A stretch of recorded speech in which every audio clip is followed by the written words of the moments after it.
My approach to designing and creating pad sounds is a little different than what a lot of people traditionally associate with a pad sound. When you hear a pad sound, a lot of times you're going to be thinking of something very warm, something very smooth and soft and subtle, maybe something kind of like this.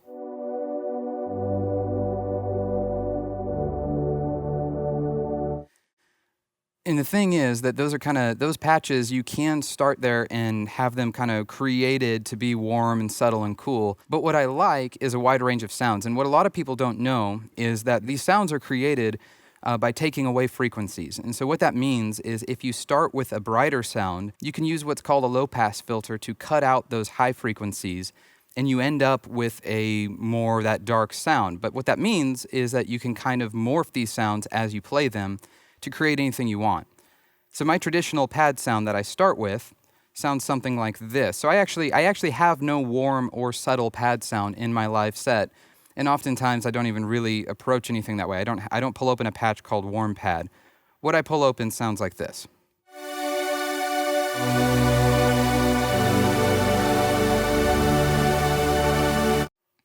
Which obviously isn't very subtle or warm, and isn't going to fit oftentimes in probably 70% of a song. You're not going to use that. But so in this piece of software, if you look down at the bottom here, where I'm circling this cursor, there's what's called a filter, and then I also have some reverb, but we'll get to that. And so what happens is I have a knob on this controller assigned to that filter. Now, you can do this in just about any keyboard. And actually, the keyboard I'm using to control this does have, like, right on the top here, it's called cutoff and resonance. And if you use cutoff, 9 times out of 10, it's going to be that low-pass filter. And really, 90% of keyboards have it built in, and every piece of software I've ever used has it built in. And so what you're able to do is basically... And you can kind of see in this software, this filter, as I turn this knob, is cutting the frequency off. So I'm going to sustain out a patch. And watch what happens as I turn the knob.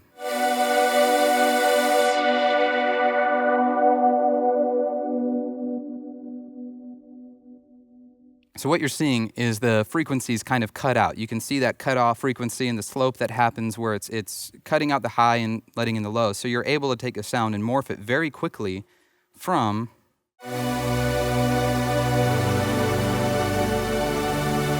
to something more like this.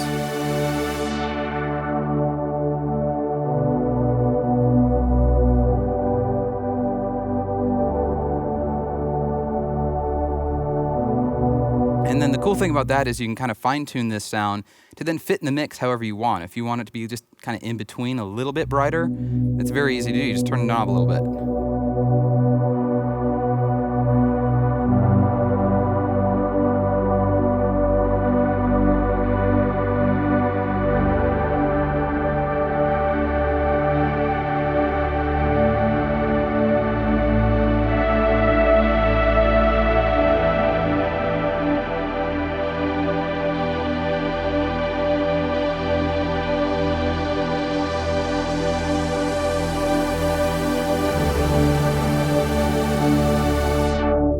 So what's kind of cool about that is that now you have, instead of one patch, you have infinite patches. You're able to then kind of create any pad sound you want on the fly.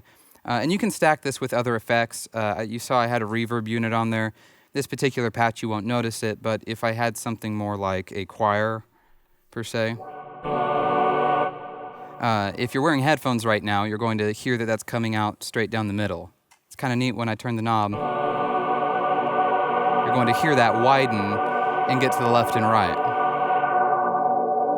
So with two effects, one sound, one choir sound that not a lot of people would probably use. I like it.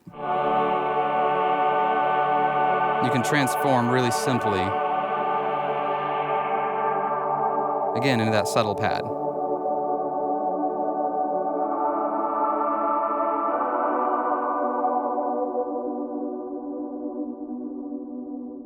It also means that you're able to very, very simply transition and create a lot more energy. There's this tendency that keyboard players have, because these amazing little machines have 10,000, 15,000, 100,000 patches, or these computers have, infinite patches you can save. There's this tendency to swap between patches.